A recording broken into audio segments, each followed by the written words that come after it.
Picture this under the golden haze of a Spanish sunset. Centuries ago, whispers of the divine mingled with the scent of orange blossoms and incense.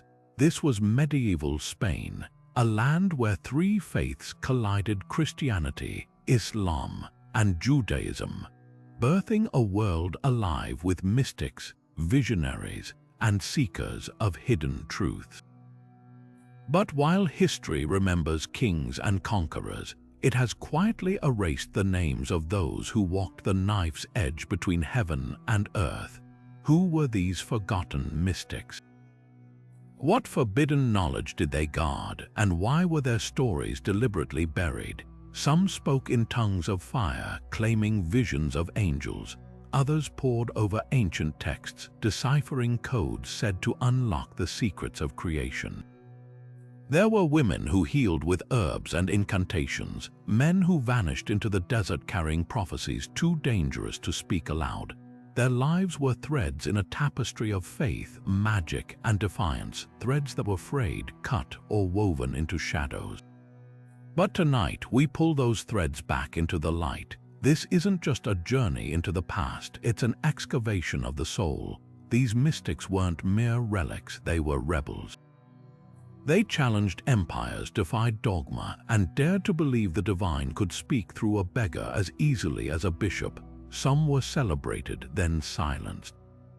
Others were erased before they could even be named, but their legacies linger in cryptic manuscripts, in half-remembered prayers, in the quiet corners of Spain where the air still hums with the echo of their presence. So come with me, let's walk the winding paths of Al-Andalus, climb the steps of forgotten monasteries, and listen for the voices history tried to drown out. The truth is waiting. Medieval Spain was unlike anywhere else in Europe, a place where church bells rang alongside the call to prayer, where Hebrew psalms drifted through the same streets as Sufi chants. For centuries, Christians, Muslims, and Jews didn't just live side by side. They sparked off one another, trading ideas, debating philosophy, and weaving a spiritual tapestry richer than any kingdom had seen before. But this wasn't some peaceful utopia. Tensions simmered beneath the surface, flaring into violence when power shifted hands. Yet it was precisely this friction, this collision of worlds, that made the soil so fertile for mystics to take root. Take the city of Toledo, where scholars of all faiths huddled over manuscripts, translating Aristotle from Arabic to Latin, unlocking lost wisdom that would ignite the Renaissance. Or Cordoba, where Jewish Kabbalists whispered about hidden layers of the Torah while Sufi poets penned verses about dissolving into divine love. Even the Christian cloisters weren't immune. Monks tucked away in mountain monasteries practiced ecstatic prayer, claiming to see God in flashes of light. These weren't isolated traditions, they were conversations. A Jewish mystic might borrow from Islamic asceticism. A Christian nun could draw from Kabbalistic numerology. The lines blurred, and in that blur, something extraordinary happened. But why here? Why did Spain become this cauldron of mystical experimentation? Part of it was sheer necessity. When faiths collide, dogma cracks. People start asking questions they wouldn't dare voice in more homogeneous lands. And when the authorities, whether papal, caliphal, or rabbinic, cracked down, the seekers went underground. Hidden rooms held secret gatherings, coded symbols were stitched into tapestries, recipes for sacred incense were passed hand to hand like contraband. The mystics thrived in the margins where the glare of orthodoxy couldn't reach them, yet their influence was anything but marginal.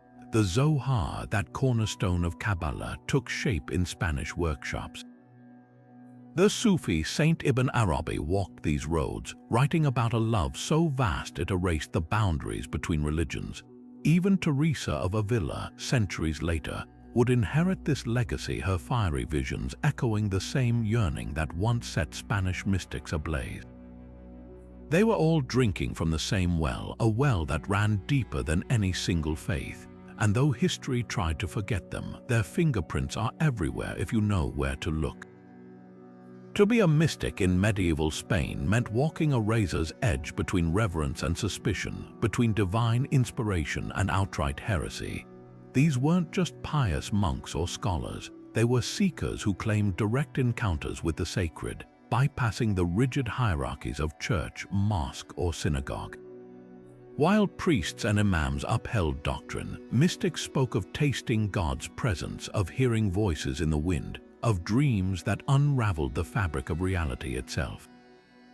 They were the disruptors of their age, often feared as much as they were revered. What set them apart? It wasn't just ecstatic prayer or ascetic discipline, plenty of devout figures practiced those. The mystics went further. They insisted that the divine wasn't locked away in scripture or ritual, but alive, pulsing in every leaf, every breath, every moment of ordinary life. A Jewish Kabbalist in Girona might spend years decoding the hidden names of God in the twists of Hebrew letters. A Sufi dervish in Granada could lose himself in whirling dances until the world fell away, leaving only union with the infinite. Christian beaters, uncloistered holy women, might fall into trances, their bodies rigid as they received visions of bleeding saints or celestial cities. These experiences defied neat categorization, and that terrified the authorities. But mystics weren't just passive vessels for the divine. They were often healers, counselors, even rebels. Take the case of the Alumbrados, the illuminated ones, who gathered in secret circles across Castile. They dismissed formal prayers as empty noise, insisting true worship happened in silent surrender to God's will. To the Inquisition, this was dangerous. What if ordinary people believed they didn't need priests to reach the divine? Then there were the curanderas, wise women who blended herbal remedies with whispered prayers, drawing on knowledge passed down from Jewish, Muslim, and Christian traditions. Their remedies worked, and that made them powerful, too powerful for a world where only licensed physicians, usually men of the church, were deemed legitimate. Yet the mystics' greatest threat wasn't their miracles or visions. It was their insistence that divinity belonged to everyone. In a society rigidly divided by faith, class, and gender, they preached unity. The Sufi poet Ibn Arabi wrote, "My heart has become capable of every form, a meadow for gazelles, a cloister for monks, a temple for idols." To him, the sacred couldn't be confined to one tradition. This idea that God might speak through a Muslim mystic as clearly as through a Christian saint was explosive. It undermined the very structures that kept medieval Spain's fragile peace. That's why so many mystics ended up silenced, exiled, or worse.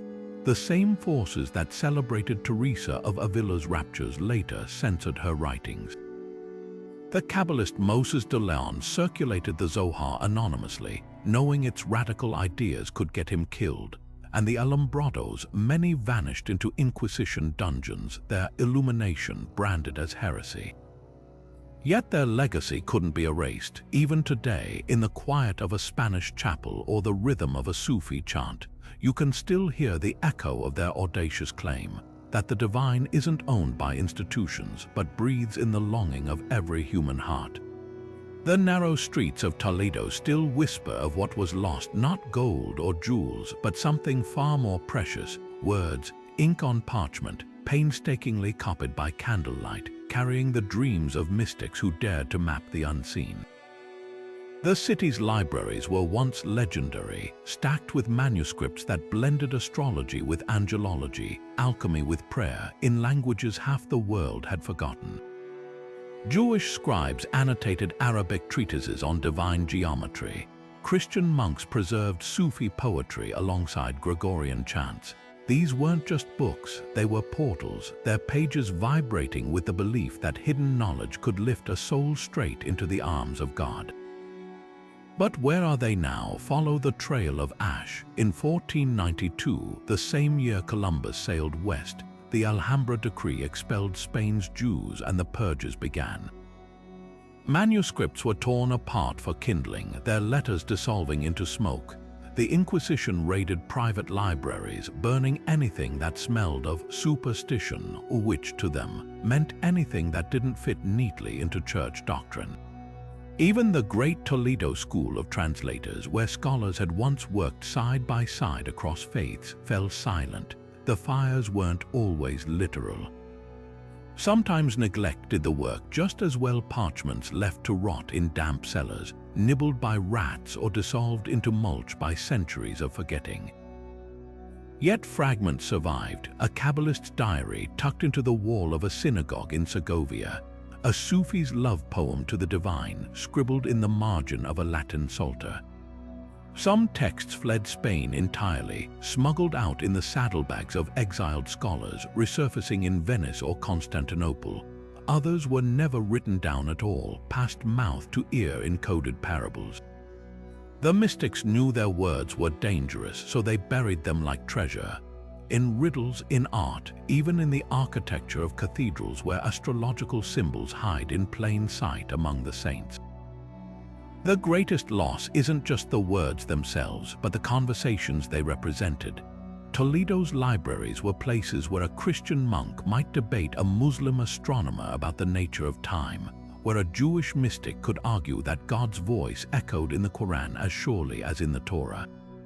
These weren't just academic exercises, they were acts of radical openness, a recognition that no single tradition held a monopoly on truth. Today, scholars still piece together the scraps, a folio here, a quotation there, like trying to reconstruct a symphony from a handful of stray notes. But the shadows hold surprises. In 2012, a researcher in Madrid stumbled on a previously unknown manuscript by a 14th century mystic, its pages mislabeled as a livestock ledger. It described visions of a wheel of fire connecting all souls, an idea that wouldn't feel out of place in a modern physics textbook. Every so often, the past coughs up another clue, as if the mystics themselves are refusing to stay silent. Their voices linger not in grand tomes, but in the cracks between what was saved and what was burned, between what we know and what we'll never stop trying to remember. In the rugged mountains outside Cordoba, a man named Ibn Masarra walked alone, his sandals kicking up dust as he climbed toward the caves where he'd spend nights in prayer. Born in the year 883, this wasn't just another ascetic, he was the spark that would ignite centuries of mystical dissent in Spain. Ibn Masarra didn't just meditate, he crafted a philosophy so daring it threatened to unravel the very fabric of religious authority. Imagine blending the logic of Greek philosophers with the ecstasy of Sufi poets, then wrapping it all in a radical vision of divine unity that left no room for intermediaries between the soul and God. No wonder his enemies called him a heretic. His teachings were deceptively simple on the surface. God was pure light, overflowing into creation like a fountain, and every soul carried a shard of that light within. To know God, you didn't need rituals or scholars, just relentless inward journeying. He drew from Plotinus's Neoplatonism, yes, but twisted it into something entirely new. Where Plotinus spoke of the one as distant and impersonal, Ibn Masarra insisted the divine was intimate, knowable through love and longing. He taught that the universe pulsed with hidden symbols, stars, numbers, even the shapes of Arabic letters, all pointing back to the source. And here's where it got dangerous. If every soul mirrored the divine, what need was there for clergy, for caliphs, for anyone claiming to hold the keys to heaven? The backlash was swift. Fatwas condemned his books, authorities banned his followers from gathering. By the time Ibn Masarra died in 931, his school had been scattered, his manuscripts burned. But ideas, especially heretical ones, have a way of slipping through cracks. His students carried fragments of his teachings to secret circles in Almeria and Malaga, where they merged with Sufi practices and Jewish Kabbalah. Centuries later, the great Ibn Arabi would echo Masarra's vision of divine love, while Kabbalists in Girona unknowingly reconstructed parts of his cosmic hierarchy. Even the Zohar, that cornerstone of Jewish mysticism, bears faint traces of his fingerprints, yet Ibn Masarra's near erasure speaks volumes about the fear he inspired. When a Cordoban judge ordered his works destroyed in the 10th century, it wasn't just about theology, it was about power. a mystic who told people they could touch the divine without permission, was a threat to every institution built on gatekeeping the sacred. What little we know of him today comes from second-hand accounts, mostly from critics eager to distort his ideas. Only 3 fragments of his original writings survive, tucked away in an Istanbul library where they were misfiled as anonymous commentary. But sometimes absence shouts louder than presence. The sheer effort to scrub him from history hints at how profound his influence must have been. Walk the hills around Cordoba today, and locals still talk of the philosopher of the caves, a man who saw God in the flight of hawks and the turn of the seasons. His real legacy isn't in parchment or ink, it's in the unbroken chain of seekers who, even now, whisper that the divine isn't locked in temples or texts, but woven into the fabric of the world, waiting to be seen by anyone bold enough to look. The Alumbrados never saw themselves as heretics, just seekers who'd stumbled upon a truth too bright to deny. In 16th century Spain, as the Inquisition tightened its grip, these illuminated ones gathered in dimly lit homes, speaking of a God who spoke directly to the humblest farmer as clearly as to the Pope. No sacraments needed, no priests required, just silent surrender to what they called la luz interior, the inner light. To the church, this wasn't piety, it was powder keg theology, threatening to blow apart centuries of control. Their central crime, cutting out the middleman. While most Christians confessed to priests and knelt before relics, the Alumbrados claimed divine intimacy was immediate. A young wool carder named Isabel de la Cruz, one of their most vocal leaders, taught that formal prayers were empty noise compared to the soul's silent dialogue with God. Another, Pedro Ruiz de Alcaraz, went further. He argued that once bathed in God's light, even sin lost its sting, since the illuminated soul couldn't help but reflect divine will. To the inquisitors, this wasn't just heresy, it was anarchy. If people believed they couldn't sin in God's embrace, what would stop them from abandoning morality, or worse, the church's taxes? The crackdown was methodical. Inquisition trials painted the Alumbrados as libertines hiding behind spirituality, accusing them of everything from orgiastic gatherings to demonic possession. Witnesses, often tortured, confessed to wild fantasies conjured by their interrogators. The records reek of panic. A sect that read no Bible yet claimed divine wisdom, women like Isabel preaching without a man's oversight, laborers interpreting visions instead of sticking to their trades. The deeper fear, this wasn't an isolated cult. Alumbrado ideas seeped into convents, universities, even noble households. When a prominent Franciscan friar was implicated, the authorities realized the infection had reached the clergy itself. Yet strip away the Inquisition's caricature, and their actual practices were startlingly austere. They fasted, they meditated for hours, they discouraged marriage not for debauchery but to free the soul from worldly attachments. Their real transgression was democratizing the divine.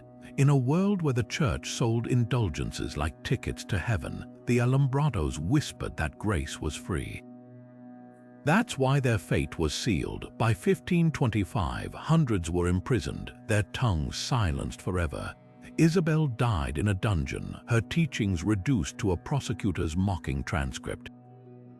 But fire couldn't burn the seed of their ideas. Decades later, Teresa of Avila would describe eerily similar experiences, ecstasies, inner voices, though she carefully framed them within orthodoxy. The Alumbrados had no such caution. They were the raw, unfiltered version of what mysticism could be, terrifyingly personal, unbearably pure, and utterly intolerable to any power structure built on claiming monopoly over God. Their legacy lingers in the quiet stubbornness of anyone who's ever prayed alone and felt, just for a moment, that no interpreter was needed. Giriona's labyrinthine alleys hold echoes of a hidden world, one where Jewish mystics once scribbled secrets in candlelit rooms, their ink blurring the line between scripture and magic. By the 12th century, this Catalan city had become the beating heart of Kabbalah in medieval Spain, a place where the Torah wasn't just read but unraveled layer by layer as if it were a living cipher. At its center stood figures like Maimonides, the brilliant rabbi who defended Judaism in public debates with the king's theologians, and Azrael of Girona, whose writings pulsed with the belief that every Hebrew letter contained galaxies of meaning. Their work wasn't just theology, it was an act of cosmic cartography, mapping paths to the divine through numerology, sacred names, and visions of celestial palaces. What made Giriona's Kabbalists revolutionary wasn't just their ideas, it was how those ideas escaped the Jewish quarter. Christian monks, hungry for ancient wisdom, smuggled Kabbalistic texts into monastery libraries, mistaking them for lost Pythagorean mysteries.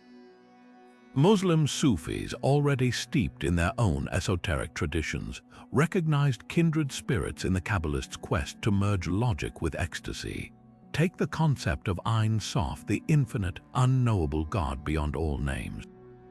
To Maimonides, this was Judaism's deepest truth, but whisper it to a Sufi and he'd nod. It mirrored Ibn Arabi's The One Without a Second. Say it to a Christian mystic, and they'd hear echoes of Dionysius the Areopagite's divine darkness.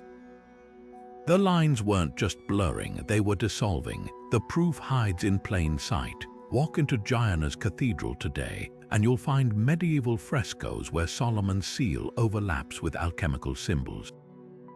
In the city's archives, a 14th-century Christian manuscript on angelology suddenly switches to Hebrew mid-page, as if the scribe forgot which tradition he was copying.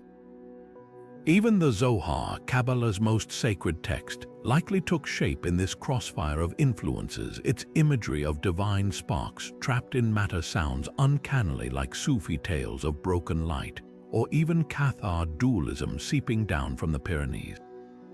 But Giriona's greatest secret wasn't just intellectual theft, it was collaboration. Historical records hint at midnight meetings where Jewish Kabbalists, Christian hermits, and Muslim ascetics debated under a truce of mutual curiosity.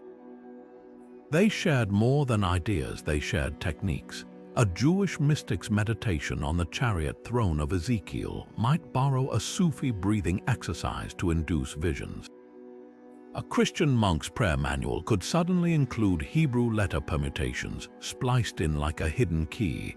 This wasn't syncretism, it was alchemy, the kind that happens when desperate seekers realize their maps all point to the same uncharted territory.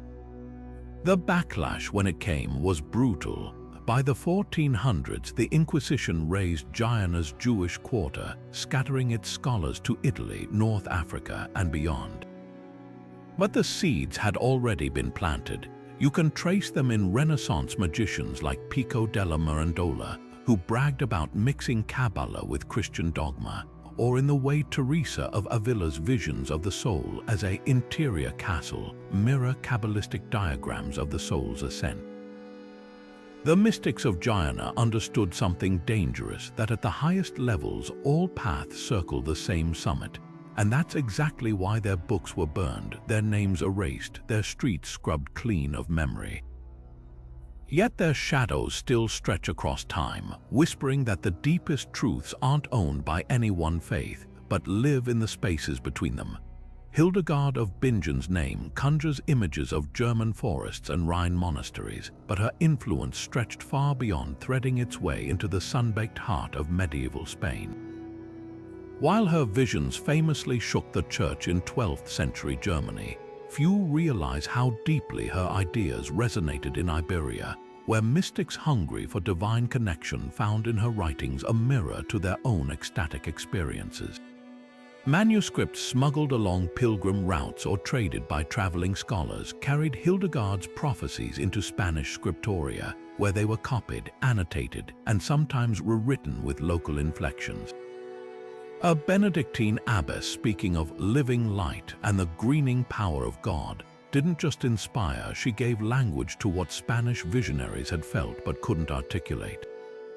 One tantalizing clue lies in a manuscript fragment discovered in a Catalan monastery, its margins crammed with notes comparing Hildegard's visions to those of a lesser-known Spanish nun, Beatriz of Calatayud.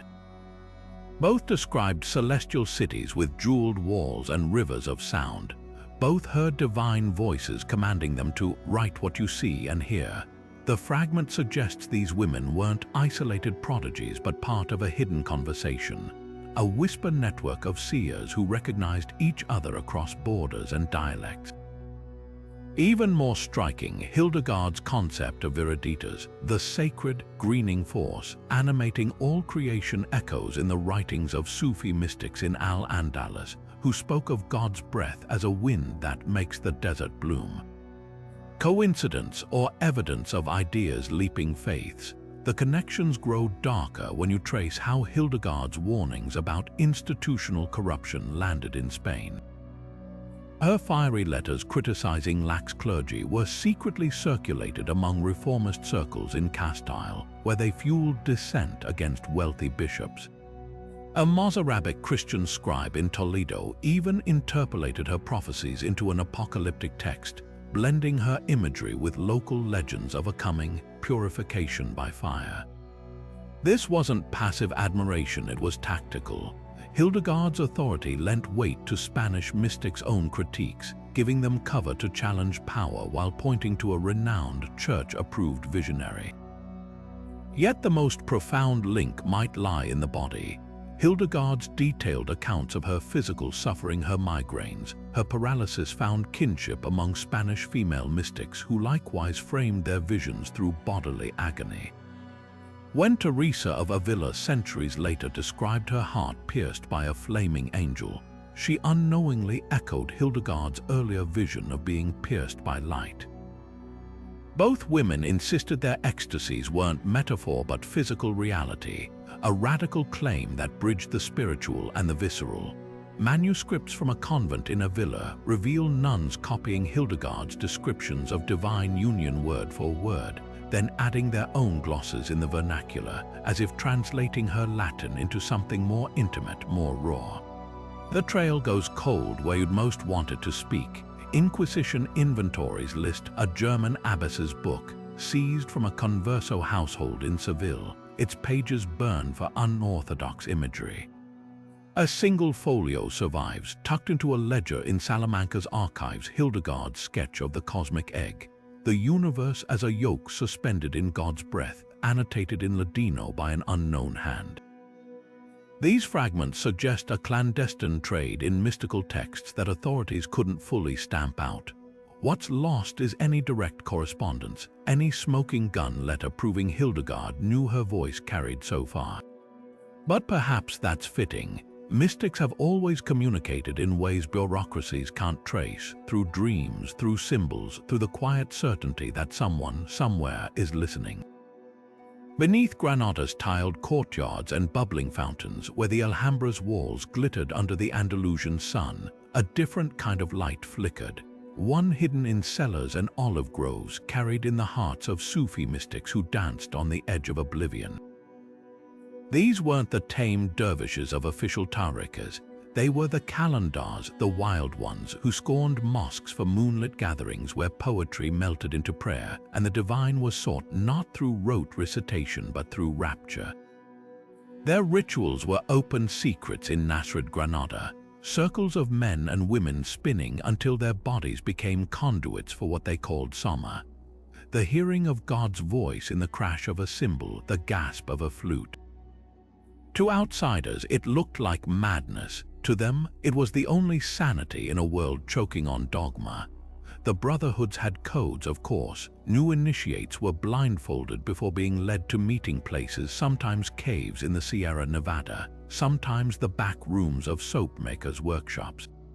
They memorized poems by the Sufi master Ibn al-Farid, whose verses compared divine union to drunkenness, but whispered his name only after checking for eavesdroppers.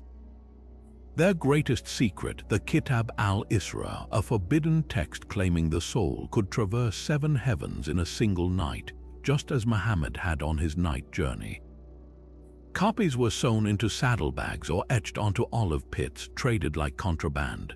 What made it dangerous wasn't the cosmology. It was the insistence that any seeker, not just prophets, could make that ascent. If the soul could fly untethered, what need had it for imams or sultans? Then came 1492, as Ferdinand and Isabella marched into Granada, signing surrender treaties that promised religious tolerance. The Sufis knew better. They'd seen the fires in Cordoba where the Inquisition burned Muslim libraries. They'd heard how Queen Isabella's confessor, Cisneros, ordered the public burning of 5,000 Arabic manuscripts in Granada's Plaza Bibrambla, melting book bindings into pools of gold and silver. The calendars went deeper underground. Meetings moved to cisterns beneath the Albaycin quarter, where the sound of running water masked their chanting. A network of silk merchants smuggled their texts to North Africa, hiding scrolls in bolts of fabric.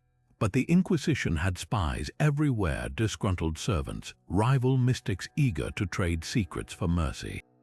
The crackdown was methodical. In 1500, the first public auto da fe in Granada featured a wool dyer named Yusuf, accused of teaching that God's love could be found in a cup of wine as easily as in the Quran.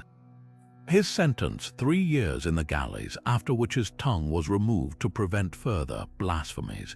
By 1520, entire Sufi lineages had been erased. The Muridiyya Brotherhood, once famed for their whirling ceremonies in the General Life Gardens, vanished, their last sheikh reportedly walking into the sea at Salobreña rather than renounce his path. Only fragments of their legacy survived, a line of Ibn Arabi's poetry scratched into the wall of a Granada bakery, a melody still hummed by shepherds in the Alpujarras that matches no known Andalusian scale. Yet the cruelest irony wasn't the persecution, it was the appropriation. Christian mystics, hungry for ecstatic experience, quietly absorbed Sufi techniques. A manuscript in Seville's archives reveals a 16th-century Carmelite nun adapting Sufi breathing exercises to induce visions of Christ. Even Ignatius of Loyola, founder of the Jesuits, likely encountered Sufi-inspired meditation during his time in Moorish Granada. His spiritual exercises echo the very practices the Inquisition was stamping out. The calendars would have laughed at the hypocrisy, their methods damned as heresy when practiced by Muslims, yet sanctified when repackaged by saints. Today, if you sit quietly in Granada's Dar al-Hora Palace at dusk, you might catch it a faint rhythm under the tourists' chatter, a heartbeat of defiance. The Sufis are gone, but the stones remember. Their real heresy wasn't ecstasy or poetry. It was the insistence that divinity couldn't be monopolized, that no empire, whether caliphate or Chinese letter, could fence in the soul's hunger for the infinite.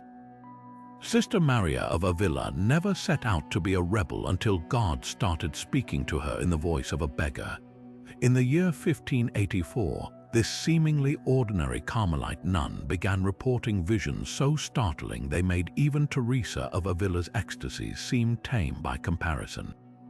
Angels appeared to her as faceless figures robed in liquid gold. Christ showed her his wounds not as sacred objects, but as living doorways into his suffering. Most dangerously, she claimed the Virgin Mary had entrusted her with a message. The Church has built walls where God planted vines. When Maria dared to repeat those words in confession, she unwittingly signed her own condemnation. What set Maria apart wasn't just her visions, it was how she acted on them. While most mystics kept their revelations private or couched them in careful orthodoxy, Maria took hers to the streets. She began leaving the cloister at night to wash the feet of Toledo's poorest prostitutes, insisting these women were Christ's brides in tattered gowns. She refused communion from priests she deemed corrupt, publicly declaring, "No man stained by greed can hold the keys to heaven." Even her ecstasies broke convention. She'd collapse not in the chapel but in the convent's vegetable garden, claiming God spoke clearest among the worms and growing things. To the Inquisition, this wasn't piety, it was performance art designed to undermine authority. The real trouble started when Maria's prophecies turned political. She described seeing bishops drowning in rivers of molten gold while illiterate shepherds ascended to heaven on ladders of light. Then came the dream that sealed her fate, a vision of the Inquisition's Toledo tribunal collapsing as voices chanted, "The stones themselves reject your verdicts."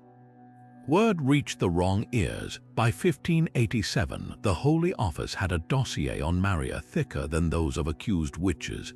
Her interrogation transcripts survive, pages of cramped Latin where calm questions about her visions give way to frantic margins scribbled with "burn this one" and "heretic obstinate."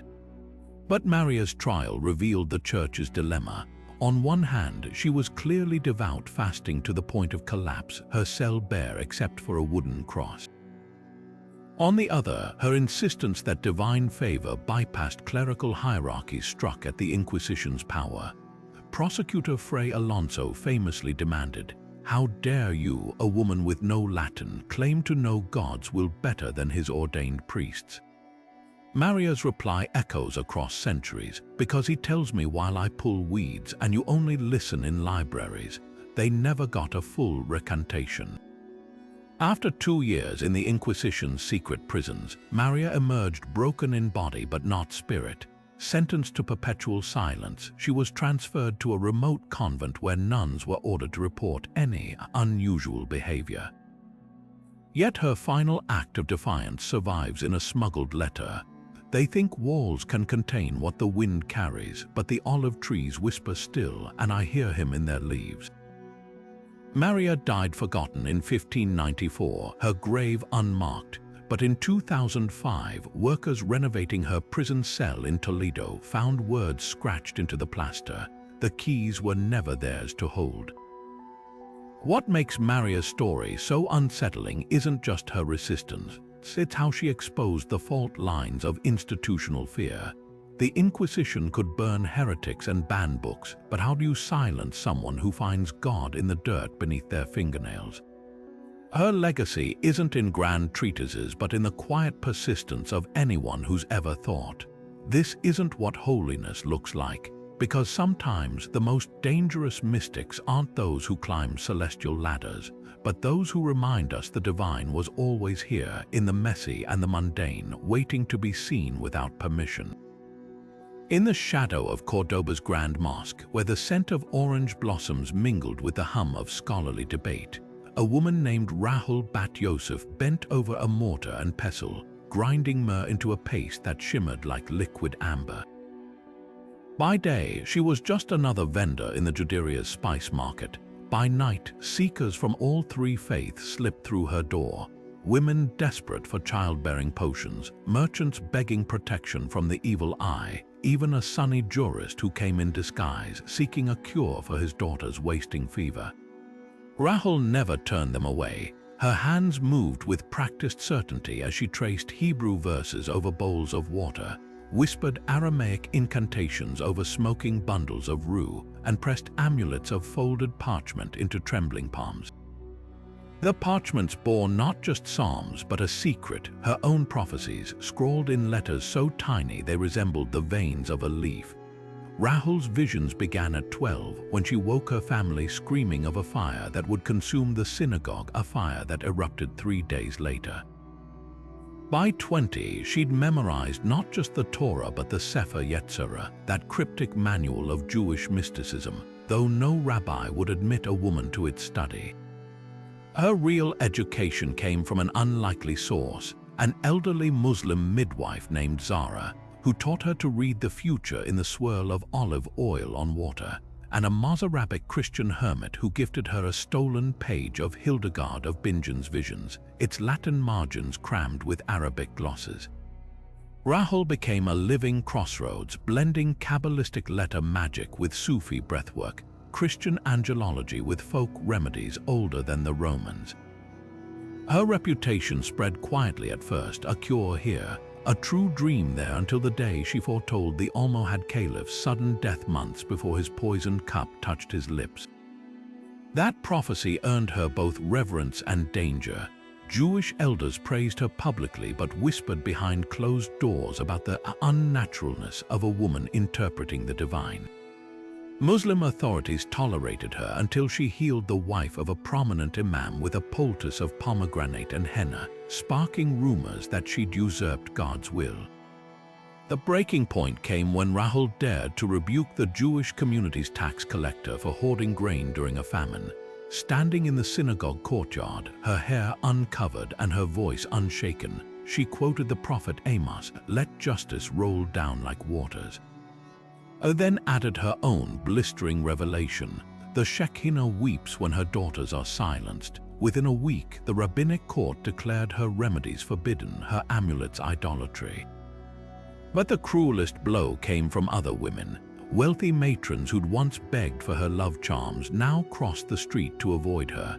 A spice seller's daughter, jealous of Rahul's clientele, accused her of stealing customers by bewitching their senses. The gender dynamics here were insidious. While male mystics might be criticized for heterodoxy, Rahul was shamed for violating modesty, for abandoning her spindle for the scribe's pen.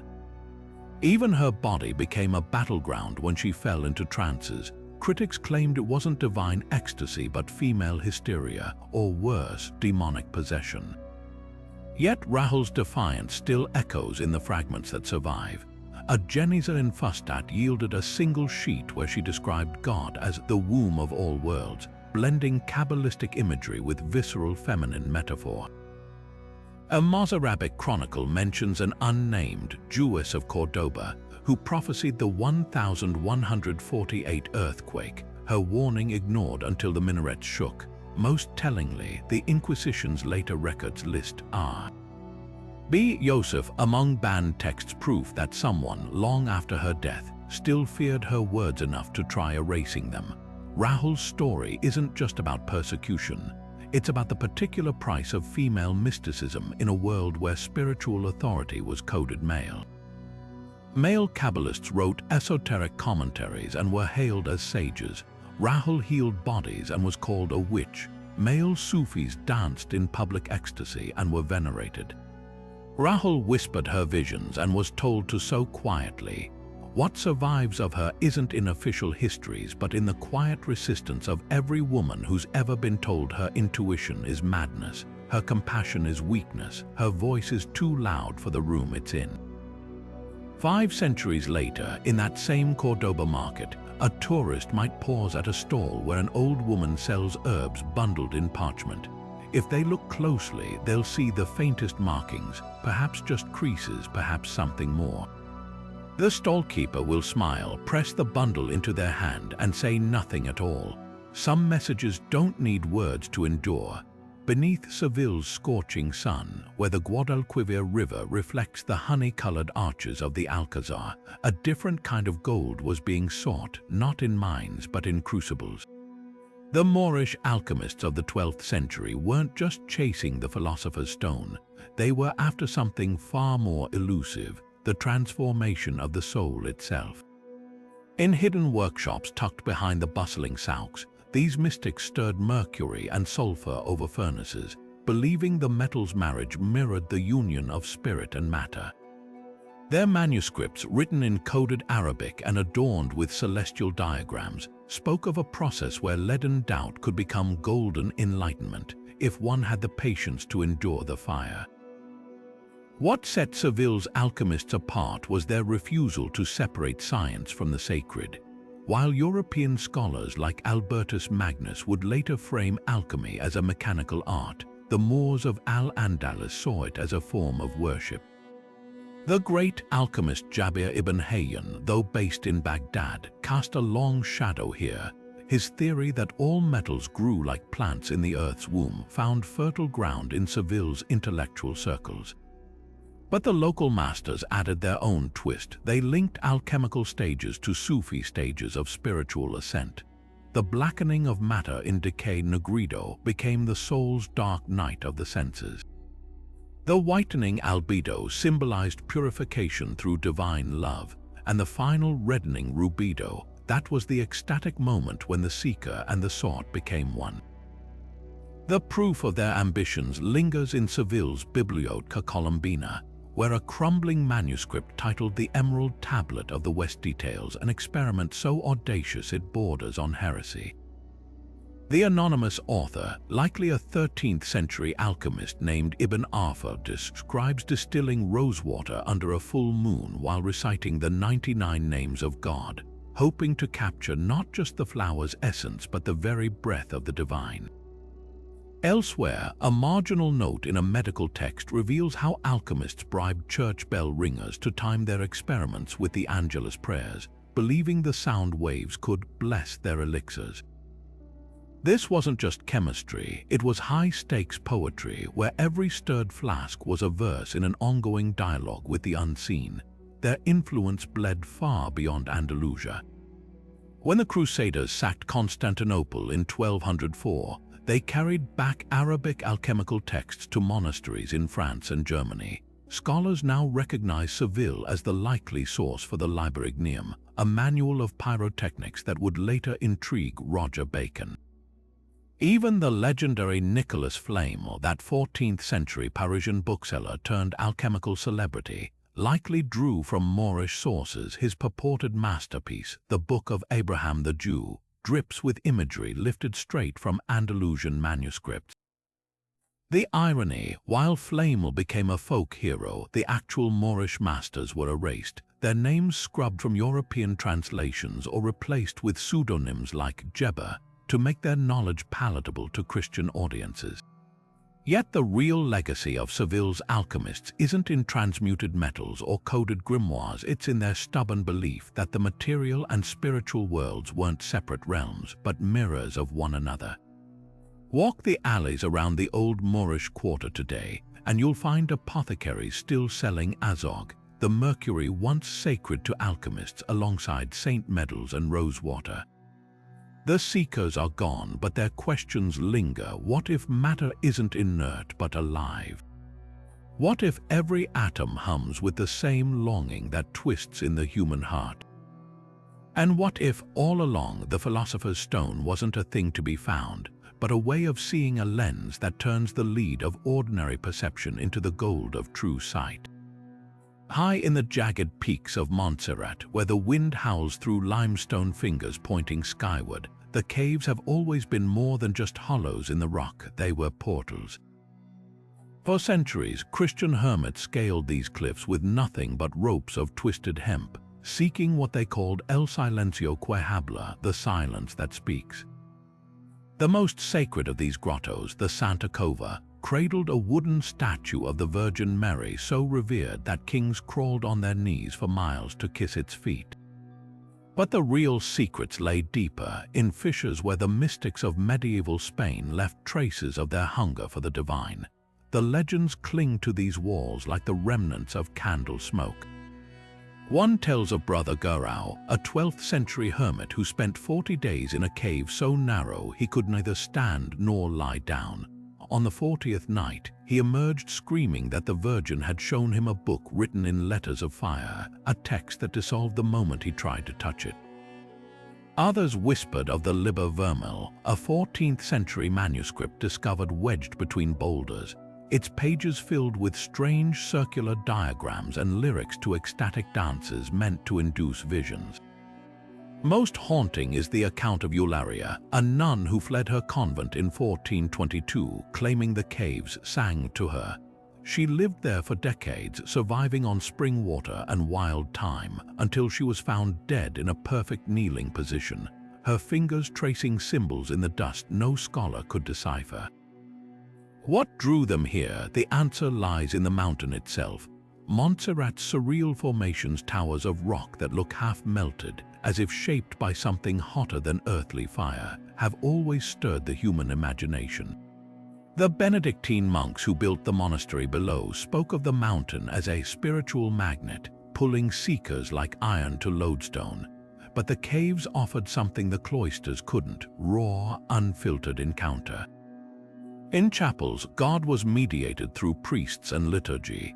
In the caves, he might appear as a voice in the dark, a handprint of light on the wall, or worse, the terrifying emptiness that made mystics question if they'd been abandoned entirely.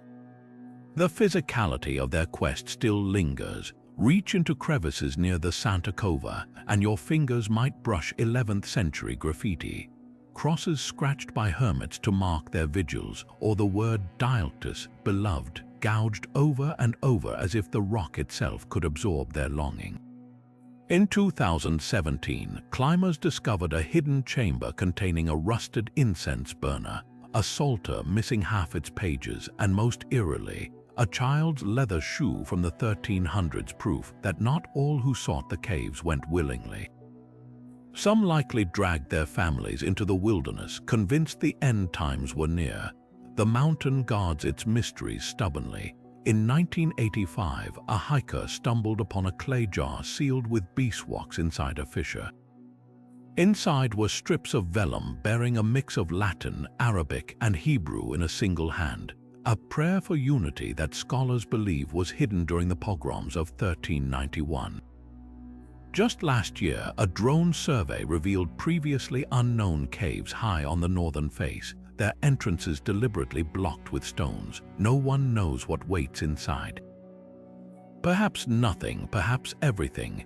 Montserrat's true power wasn't just in granting visions, it was in shattering the illusion that holiness lives only in sanctioned spaces. These mystics didn't need stained glass or sacraments. They climbed beyond the reach of popes and princes because they knew the divine doesn't care for human maps. Their legacy isn't in manuscripts or miracles, but in the quiet rebellion of anyone who's ever stood in a wild place and thought, "Here, even the stones breathe God." In the quiet corners of Spanish convents and the hidden rooms of Moorish palaces, women mystics carved out spaces where the divine spoke through them, not in the measured tones of priests or scholars, but in raw, unfiltered visions that threatened to upend the hierarchies binding their world. Take the case of Juana de la Cruz, a 15th-century nun whose ecstatic sermons drew crowds so large they spilled into the fields outside her convent. While male preachers quoted Aquinas, Juana channeled Christ in the first person, crying out, "I chose the stable, not the palace. Why do you dress my truths in silk?"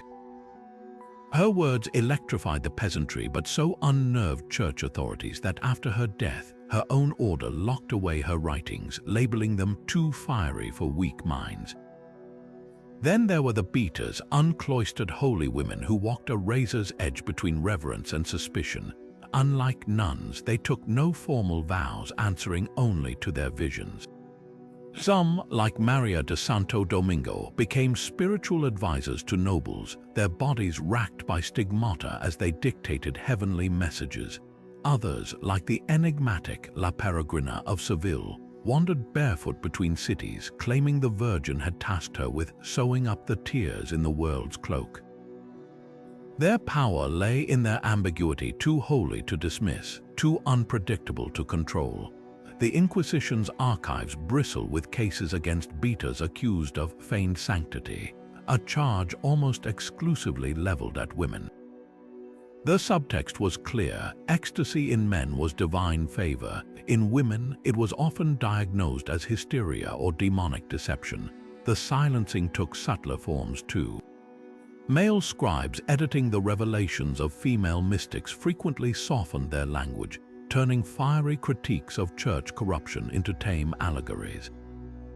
When the Franciscan nun Angela of Foligno dictated her visions of a Christ who stank of the poor's sores, her confessor, the very man transcribing her words later inserted lines urging obedience to clergy. Even Teresa of Avila, now a doctor of the church, faced relentless scrutiny. Her original manuscript for the interior castle was heavily censored, with passages about the soul's direct union with God labeled potentially misleading. Some women bypassed the gatekeepers entirely. In the Jewish quarters of Toledo, Kabbalistic circles whispered of Luna Bat Levi, a scribe's daughter who allegedly penned sections of the Zohar's most esoteric passages, her contributions later attributed to male scholars. A Mozarabic Christian woman named Esperanza left her visions hidden inside a hymnal's binding, discovered only in 1986. Her description of God as the mother eagle who shelters us under her wings clashed so sharply with the patriarchal liturgy of her time that she'd sewn the parchment beneath a leather cover where it waited 8 centuries for daylight. The pattern repeats like a chant. Women's mystical experiences were celebrated when they reinforced tradition, suppressed when they challenged it. A visionary nun like Hildegard of Bingen could be canonized if she upheld church doctrine, while a laywoman like Isabel de la Cruz was burned for suggesting God spoke as clearly in her kitchen as in a cathedral. The double standard bled into iconography too. Male mystics were often depicted holding books or crosses, active, authoritative. Female mystics were shown in passive rapture, mouths slightly open as if caught mid-sigh, their bodies vessels rather than voices. Yet the cracks in the facade tell another story. In the archives of Salamanca, a faded note tucked into a trial record reveals a judge's frustration with a beater named Catalina. She answers each question with another vision, as if God himself dictates her defense.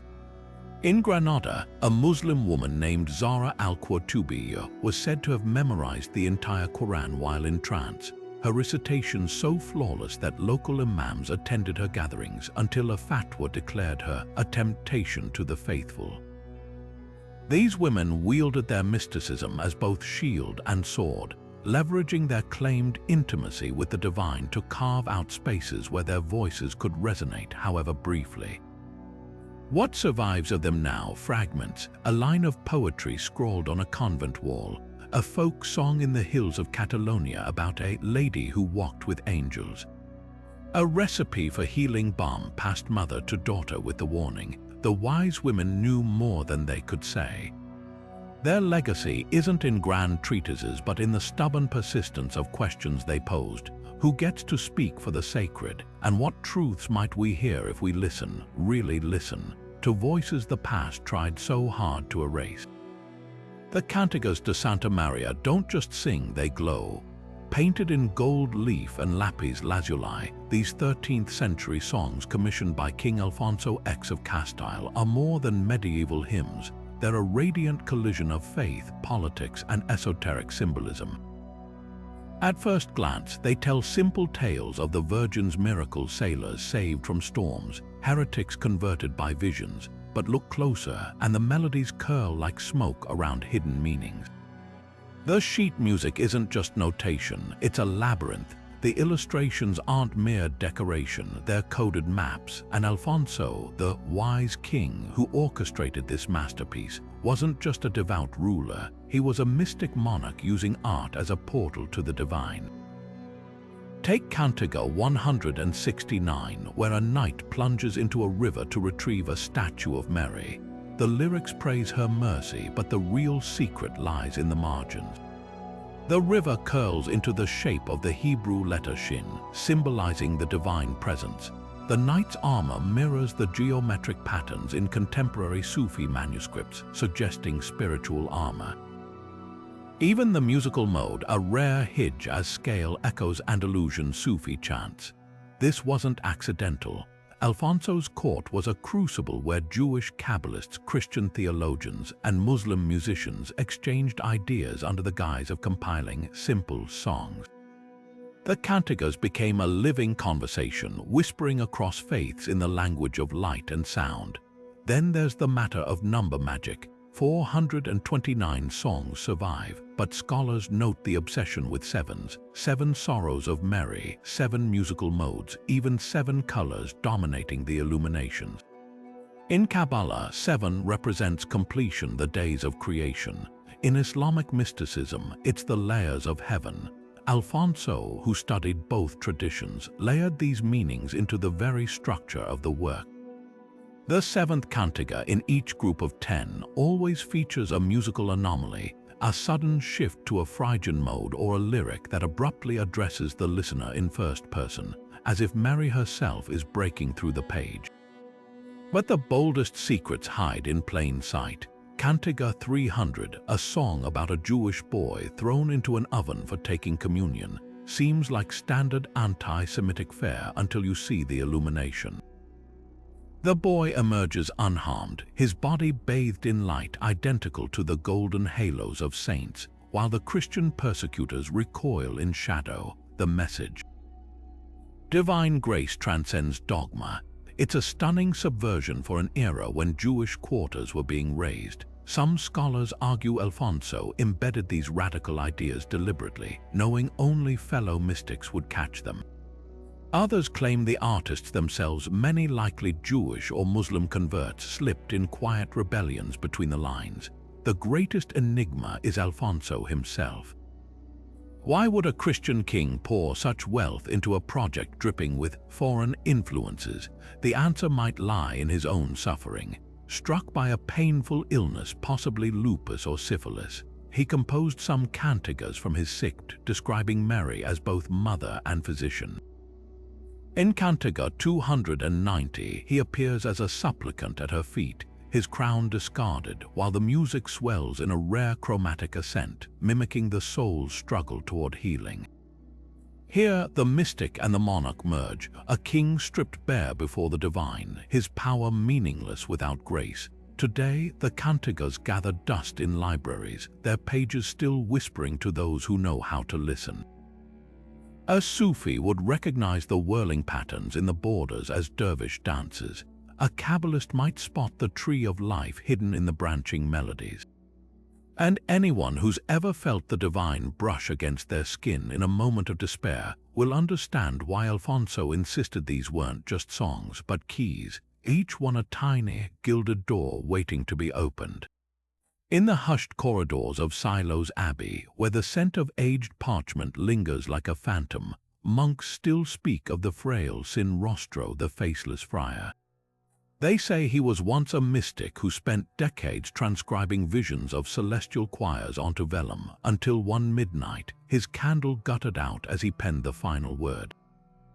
When brothers rushed in at dawn, they found only his robe draped over the chair, the ink still wet on a page that read, "He has taken my face so I may see his."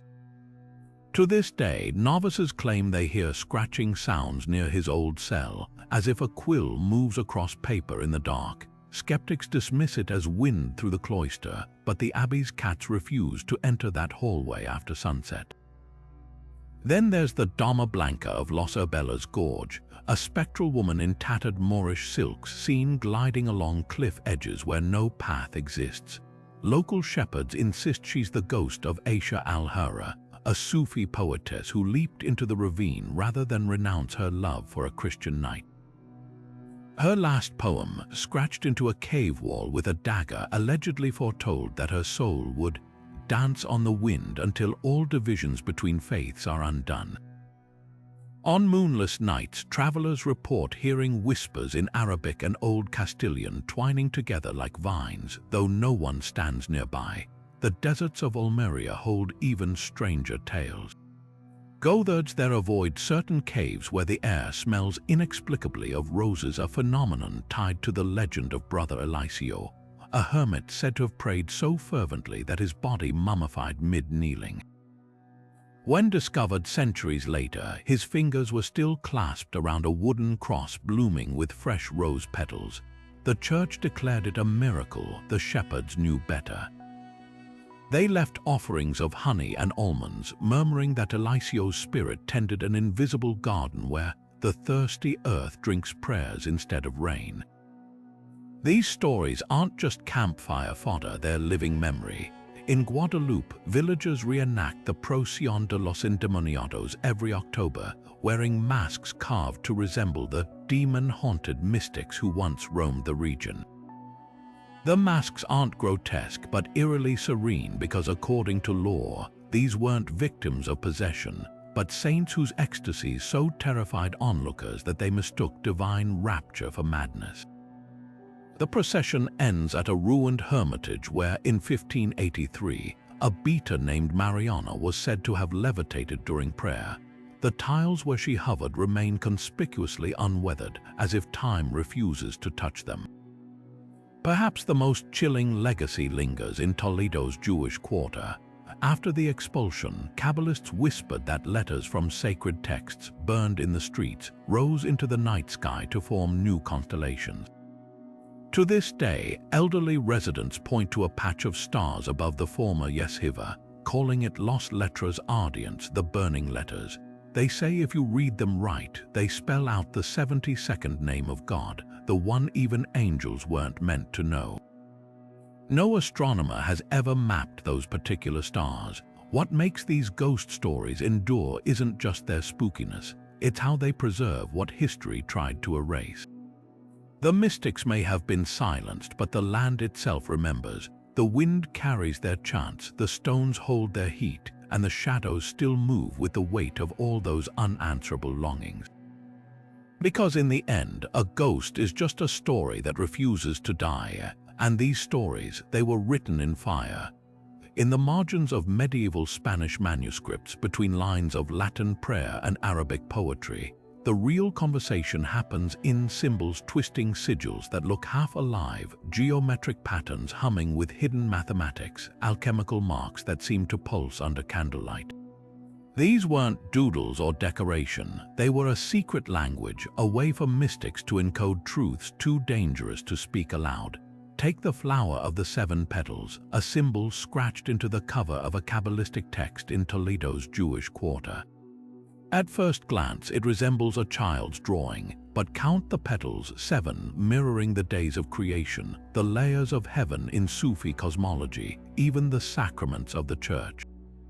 This wasn't just a pretty design, it was a map, a bridge between faiths disguised as ornament. Then there's the Hand of Mysteries, a recurring motif in Moorish alchemical scrolls. 5 fingers outstretched, each tipped with a different celestial body: Saturn's ring on the thumb, a crescent moon on the pinky. Modern scholars initially dismissed it as astrology until a curator in Seville noticed the same symbol in a Christian mystic's notebook, this time labeled Los Cinco Caminos, the 5 paths. Cross-referencing both, a pattern emerged. The symbols corresponded to stages of spiritual ascent, from earthly attachment, Saturn's heaviness, to divine union, the moon's reflected light.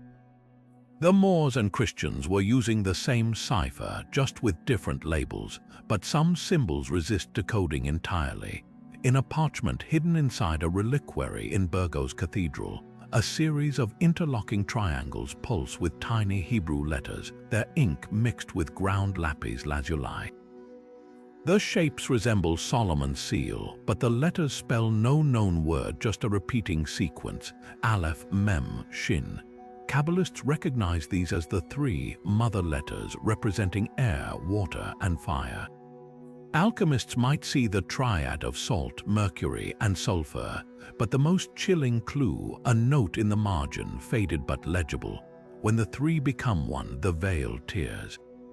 Was this a recipe for transcendence or a warning? The most haunting symbols aren't the grand designs, but the tiny, frantic ones. In a manuscript from a burned-out monastery near Girona, every 10th page bears a smudged thumbprint in red ochre. At first, researchers assumed it was a scribe's accident until infrared imaging revealed minuscule writing inside each smear. Verses from the Song of Songs in Greek, Arabic, and Hebrew, all praising divine love. These weren't mistakes, they were hidden psalms pressed into the parchment like kisses. The ink's composition held another surprise: traces of myrrh and rose oil, substances used in anointing the dead. Someone had gone to terrifying lengths to make these pages smell like a sacred tomb. Why risk such elaborate secrecy? Because symbols were the mystics' last line of defense. When the Inquisition burned books, they targeted words, not the squiggles in the margins. A monk could dismiss a strange sigil as artist's fancy, while his superiors missed the entire heresy woven into its curves.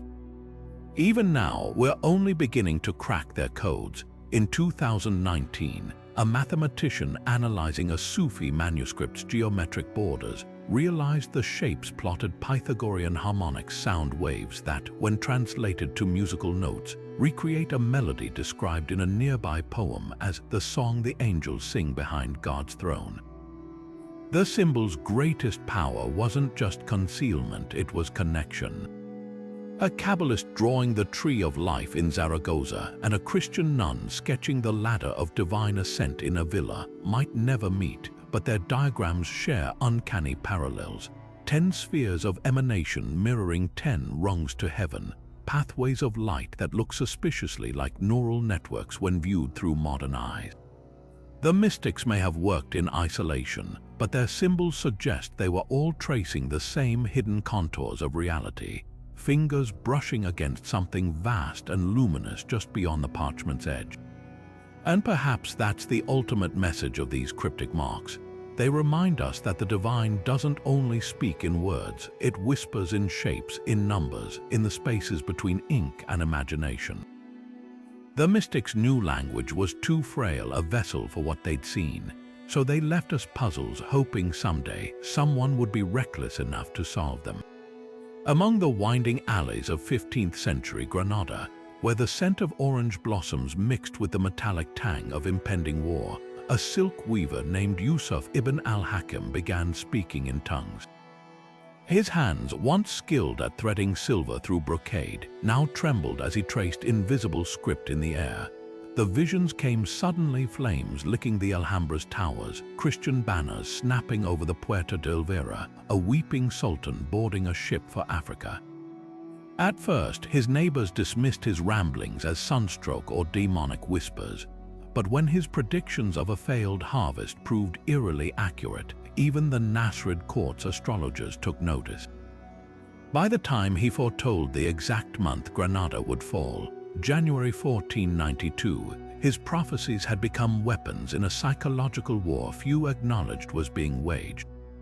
What made Yusuf's visions so explosive wasn't just their precision, it was their source. Unlike court astrologers who derived predictions from star charts, Yusuf claimed his knowledge came from nightly visits by a green-robed stranger who spoke in the voice of his dead father. The descriptions matched Islamic lore about Qidr, the immortal guide who initiates chosen souls into hidden wisdom. But Yusuf's Qidr gave unusually specific military advice: the weakness in the city's western walls, the exact week Ferdinand's artillery would arrive, even the name of the traitorous vizier who'd opened the Puerta de los Tableros to the enemy. When these details leaked to the streets, panic spread. Some hailed Yusuf as a saint, others accused him of being a Christian saboteur, his prophecies a deliberate campaign to erode morale. The political undertones are impossible to ignore. Granada in the 1480s was a pressure cooker of factionalism, Mamluk mercenaries distrusting local commanders, Sufi brotherhoods feuding with rigid jurists, merchants secretly negotiating with Castilian buyers. Yusuf's prophecies disproportionately targeted the pro-war faction, predicting doom for anyone resisting surrender. A surviving letter from the vizier Ibn Kumasha warns the Sultan that the weaver's dreams smell more of treason than transcendence. Yet counterintuitively, Yusuf also warned of Christian atrocities post-surrender: the forced baptisms, the burning of Arabic manuscripts, details that align too closely with later events to dismiss as mere propaganda. The darkest twist: Yusuf vanished 3 months before Granada's fall. Some said he was murdered by nobles fearing his influence. Others claimed he'd fled to Fez with a chest of Castilian gold. But a third rumor persists in Granada's Moorish quarter, that on the night of his disappearance, neighbors heard the clink of chainmail outside his home, and that the next morning his loom sat empty, a single green thread stretched taut across the frame like a snipped lifeline.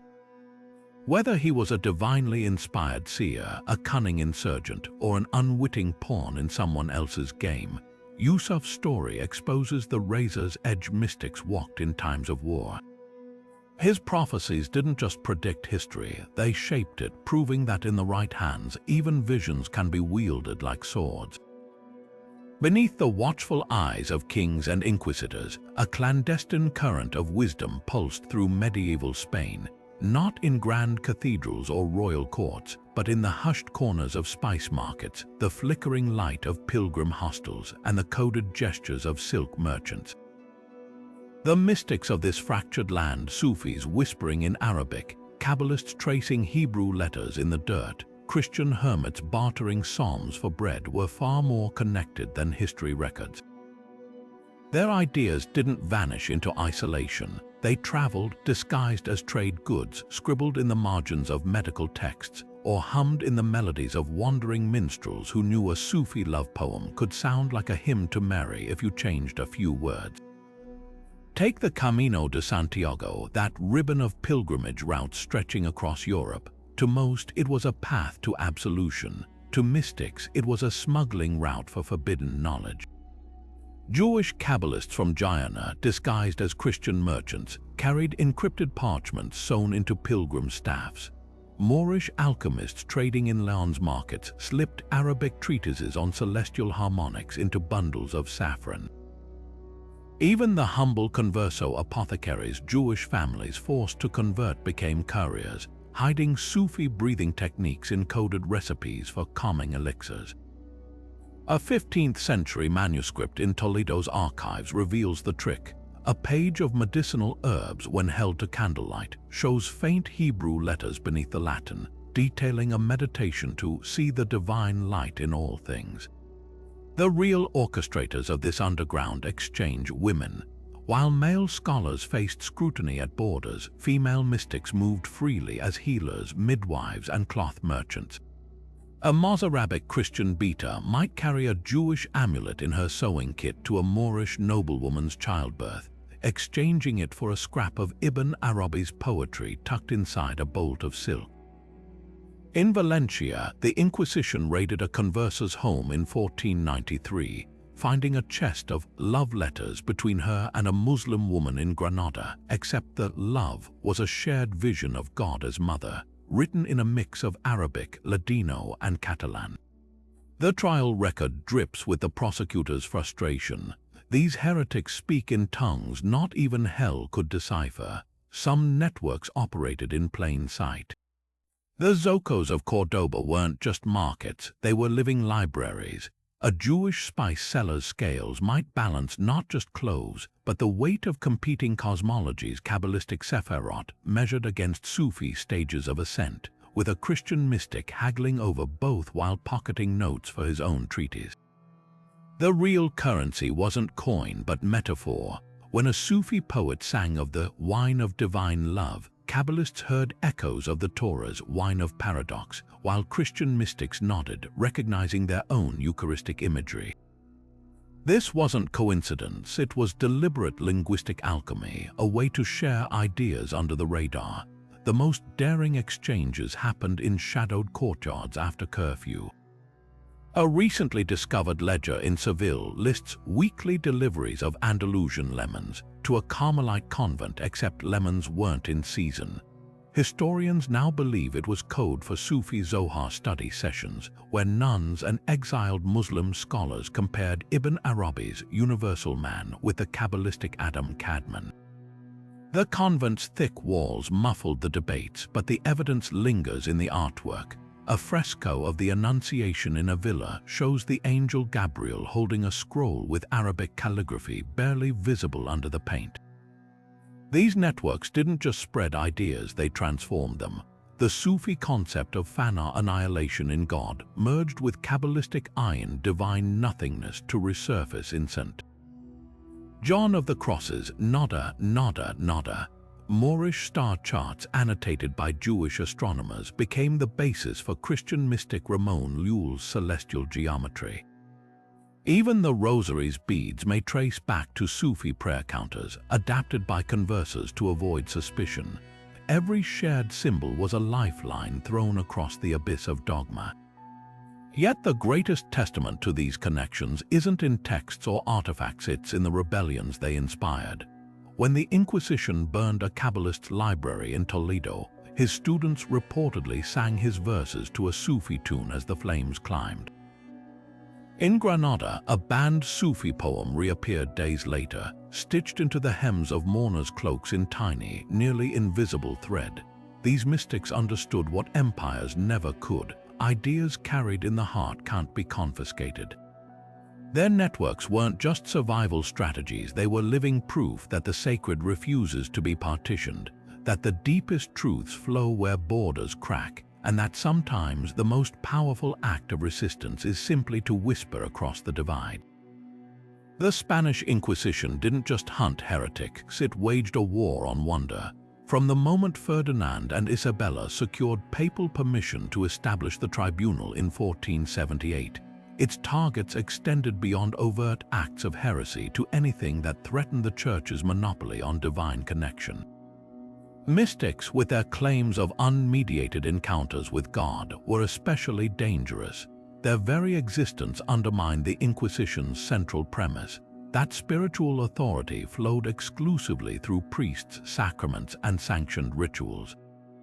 Consider the case of the Alumbrado trials in Toledo, when the Inquisition's prosecutor, Fray Alonso de la Fuente, interrogated a group of these illuminated ones in 1525. His questions revealed the real fear gnawing at the Church. "Who gave you permission to interpret Scripture?" he demanded of a teenage seamstress who described hearing Christ's voice while mending a tunic. "By what authority do you claim visions?" He snarled at an elderly farmer who'd foregone Sunday Mass to pray alone in his olive grove.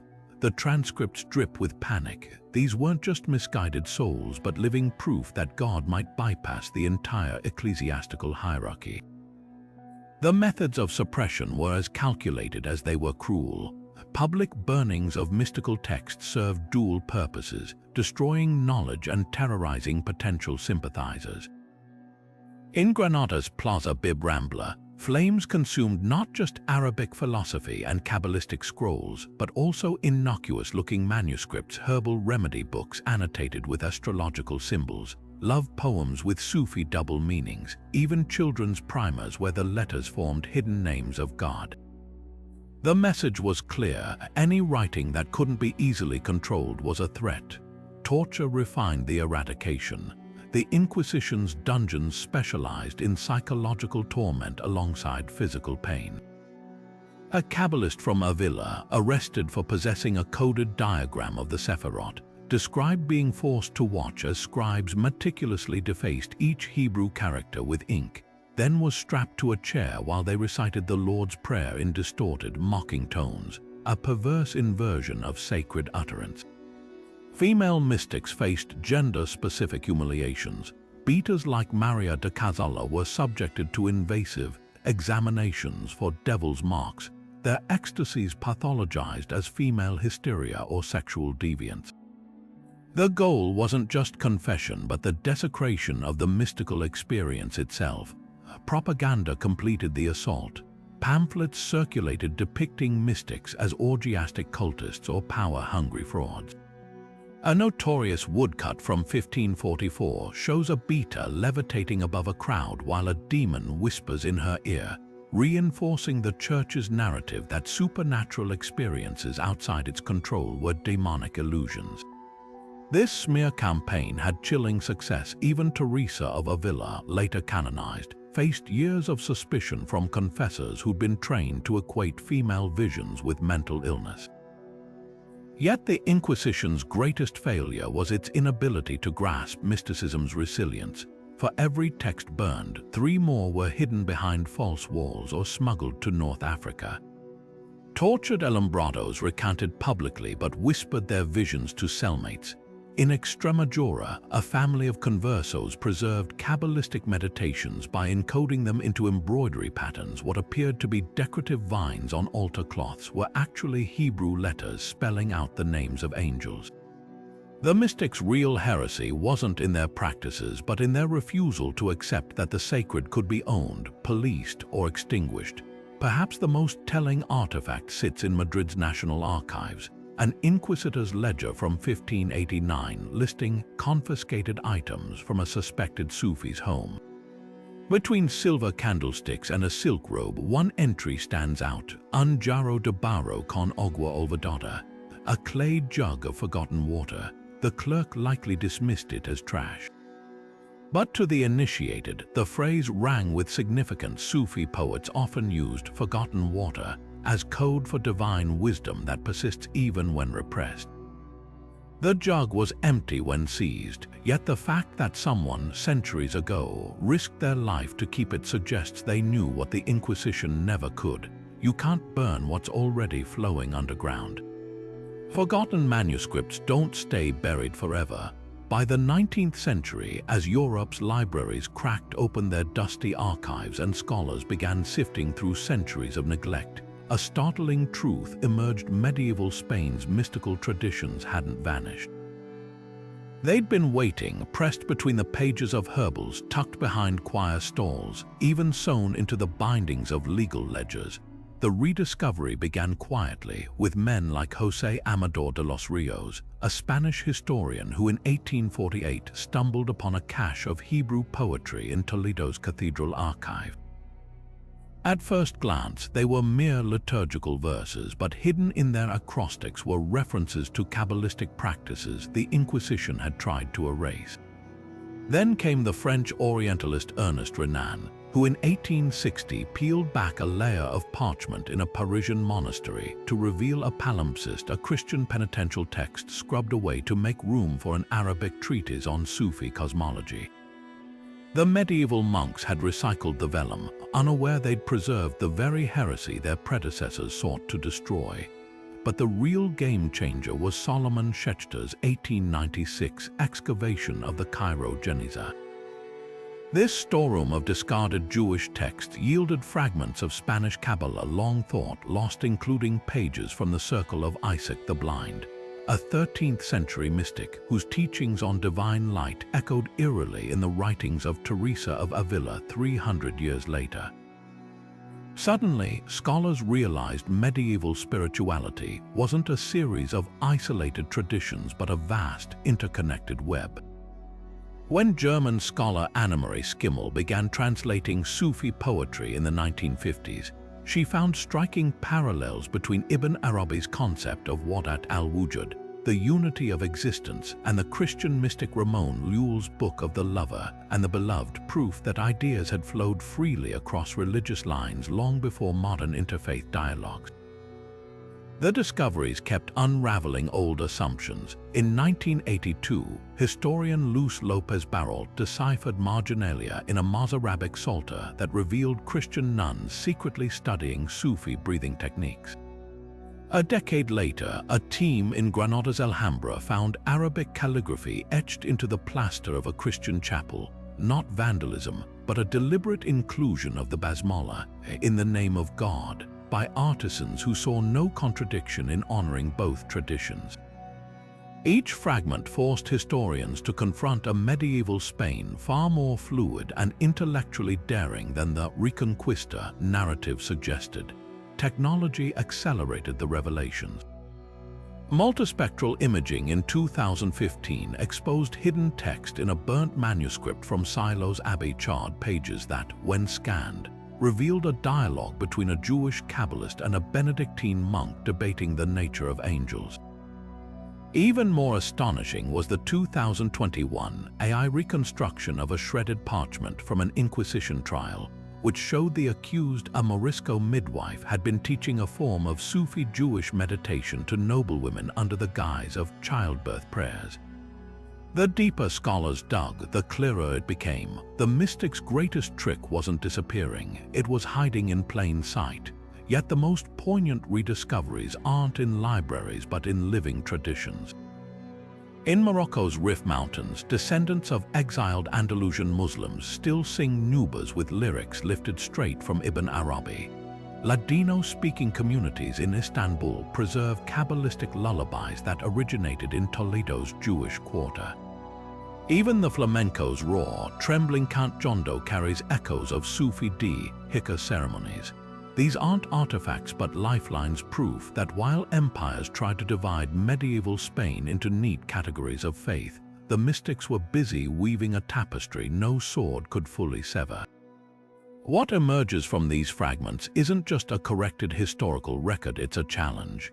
If a 15th century nun could find God in both the crucifix and a Sufi love poem, if a Kabbalist and a Franciscan could debate metaphysics without burning each other at the stake, what might that say about our own fractured world? The mystics' rediscovered voices don't just belong to the past, they're compasses pointing toward a truth as radical now as it was then, that the sacred refuses to be fenced and the heart's hunger for the infinite will always find cracks in the walls built to contain it.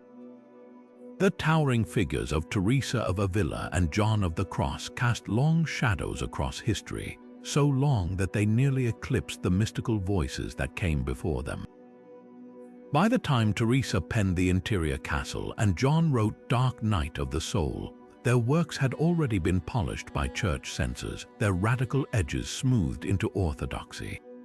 What gets lost in their canonization is the messy, vibrant tapestry of medieval Spanish mysticism they sprang from, one woven with threads of Sufi poetry, Kabbalistic light, and the whispered rebellions of forgotten visionaries. Modern scholarship is finally peeling back the layers, revealing how Teresa's ecstasies owe as much to Ibn Arabi's divine love as to Catholic doctrine, or how John's Dark Night echoes the via negativa of Jewish mystics who walked these roads centuries earlier. Literature's selective memory is no accident. After the Inquisition, Spanish mysticism needed palatable poster children figures whose intensity could be framed as piety rather than subversion. Teresa, the reformed nun, John, the disciplined friar, their writings were carefully curated, their wildest visions tucked away in locked archives. Meanwhile, the Alumbrados who inspired them were reduced to footnotes, their names synonymous with heresy. The mystic Luna Bat Levi, whose interpretations of the Zohar shaped Kabbalistic thought, erased. The Sufi poetess Aisha al-Hurra, whose verses about divine union scandalized Granada's clerics. Silenced, even Hildegard of Bingen's influence on Spanish nuns was downplayed, her earthy, feminine theology deemed too Germanic for Iberian sainthood. But cracks in the narrative have always lingered. Cervantes snuck mystical themes into Don Quixote. The Mad Knight's quest mirrors the Sufi seeker's journey, and Dulcinea's elusive beauty reads like a nod to the divine feminine of Kabbalah.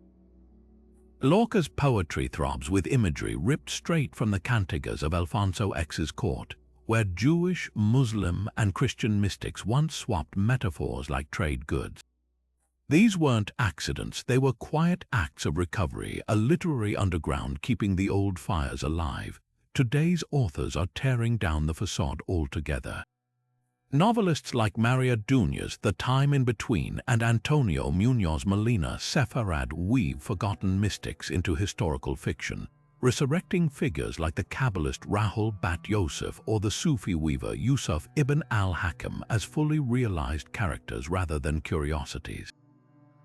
Academics are even more daring. Historian Cynthia Robinson traces Teresa's concept of the soul as a castle directly to Moorish descriptions of the Alhambra's layered courtyards, while poet Daniel Levin reimagines the Alumbrados trials as verse dramas, their interrogations pulsing with contemporary resonance. The most radical revival, though, comes from Spain's minority communities. Ladino musicians are setting Kabbalistic prayers to melodies borrowed from medieval Sufi Hikka ceremonies.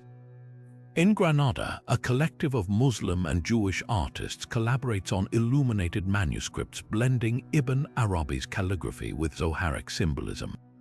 Even the Camino de Santiago has become a site of reclamation, with pilgrims leaving notes to forgotten mystics in hollowed-out trees, tiny acts of repair for a fractured legacy. What's at stake isn't just historical accuracy, but the soul of mysticism itself.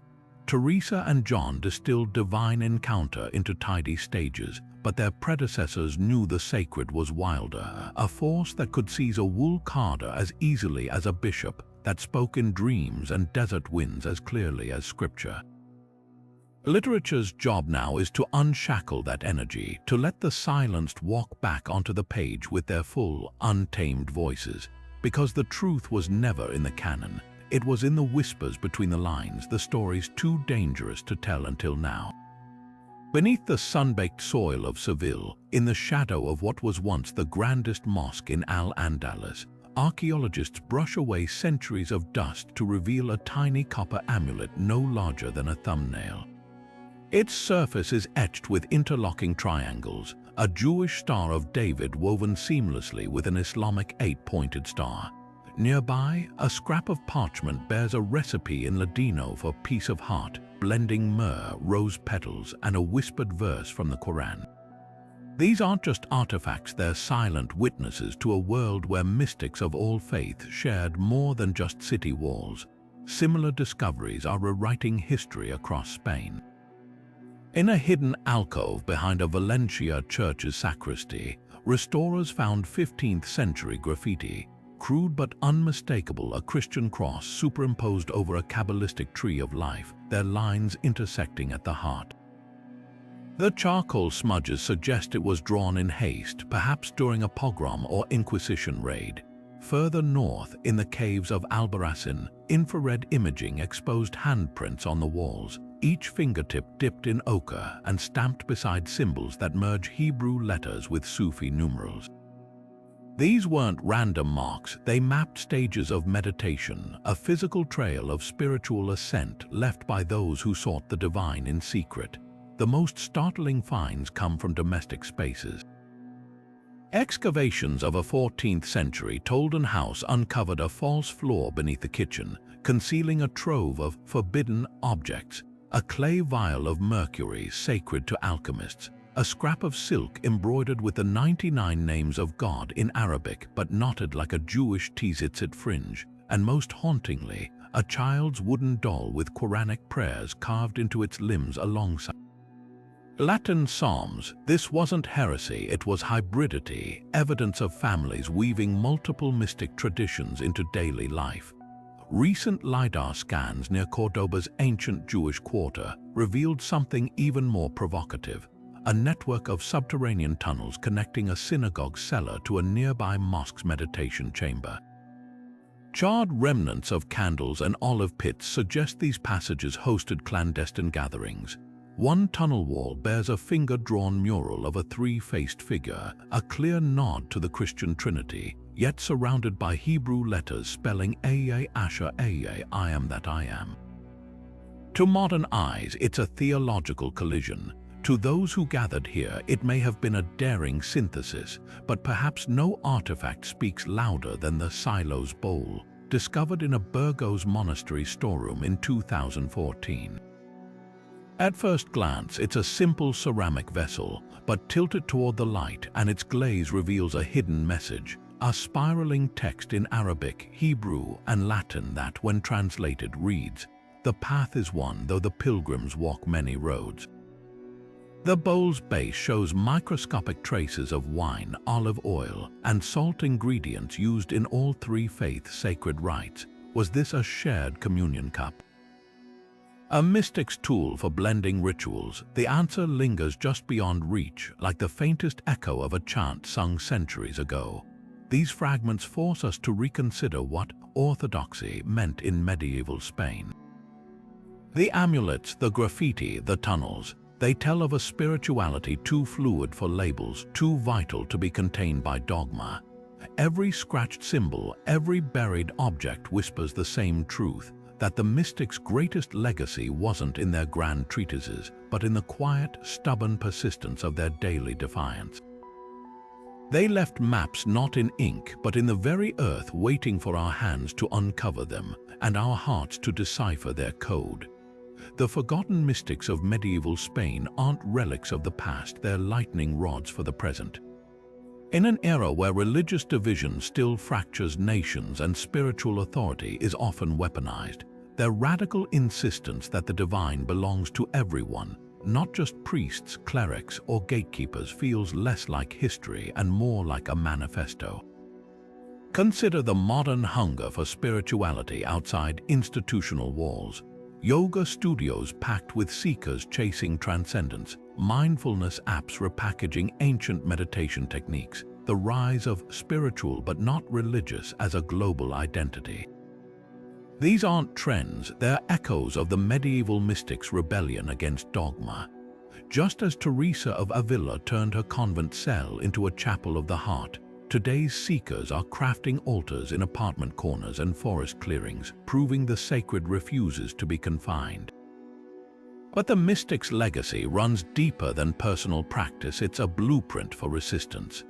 When the Kabbalist Rahul Bat Yosef defied rabbinic courts by healing Muslim and Christian women alike, or when the Alumbrados rejected the Inquisition's threats by gathering in secret to pray without clergy, they modeled something revolutionary, that faith could be a tool of liberation rather than control.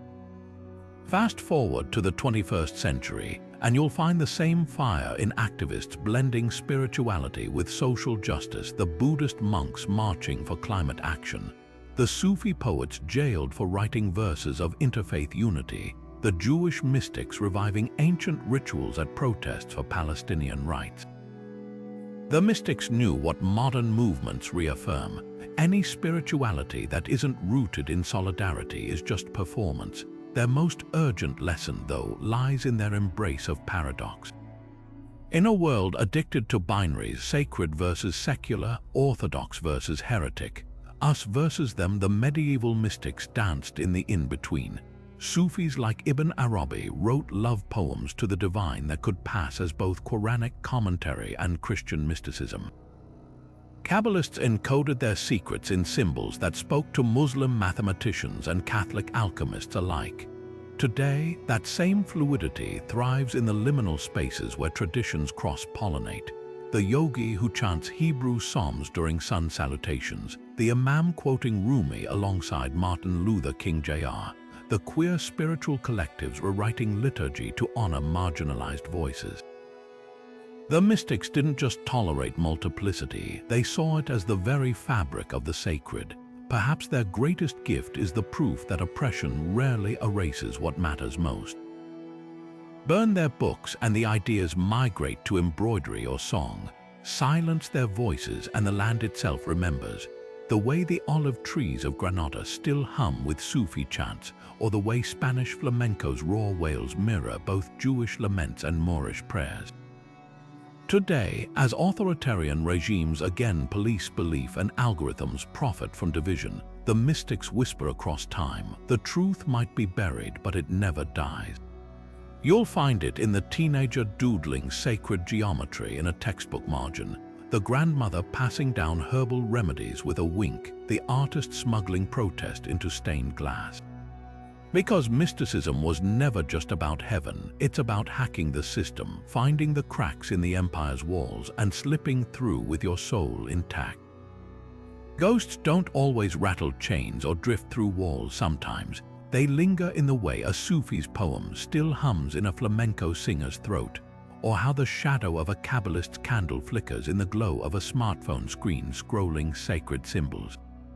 These mystics were erased from official histories, yes, but their fingerprints stain the present in ways we're only beginning to trace. The allure isn't just their defiance, it's their refusal to let the divine be small. They saw God in beggars and brothels, in market stalls and midnight caves, in the ache of a heart stretched thin between faiths. Their ghosts aren't trapped in the past, they're hiding in plain sight, woven into the DNA of every spiritual seeker who's ever thought there must be more than this. Think of Teresa of Avila's interior castle, that luminous map of the soul's journey, now repackaged for modern wellness blogs as mindfulness, or the Sufi whirling dervishes, their ecstatic spins mimicked in primal dance therapy. Even the Kabbalistic tree of life, once scribbled in secret on parchment, now decorates hipster tattoos and meditation apps. The mystic's rebellion has been sanitized, commodified, stripped of its teeth, but the core remains, an insistence that the sacred isn't a transaction but a wildfire. Their real legacy isn't in the relics we display behind glass, but in the quiet fury of anyone who's ever knelt in a church, mosque, or forest clearing and demanded, "Show me." Yet something crucial gets lost in translation. The mystics didn't just seek personal enlightenment, they sought to dismantle the machinery that hoarded holiness like gold. When Ibn Arabi wrote, "My heart has become capable of every form," he wasn't endorsing spiritual tourism, he was declaring war on walls. When the Alumbrados gathered to pray without priests, they weren't just avoiding Latin Mass, they were rehearsing a world where no one needed permission to touch the divine. Their mysticism wasn't escapism, it was resistance, and that's the ghost we've yet to fully summon. Not the dreamy visionary, but the radical who looked at empires and whispered, "You do not own the sky." So here's the question that haunts me. If these voices were silenced for speaking uncomfortable truths, what might they dare to say today? Would Rahul Bat Yosef tweet her visions under a pseudonym, her herbal cures labeled dangerous misinformation? Would Yusuf the Weaver be dragged into court for forecasting climate collapse? Would the Alumbrados be algorithmically shadow banned for suggesting God prefers protesters to popes? History's spiritual rebels always paid a price, but their whispers still slip through the cracks. Maybe that's their final lesson. Truth can't be burned. It just learns new languages. Now I turn it to you. What echoes of these mystics do you hear in our world? Where do you see their defiance alive today? Drop your thoughts below, and let's keep the conversation as unruly and unchained as they were. After all, the dead aren't done speaking. We just have to listen.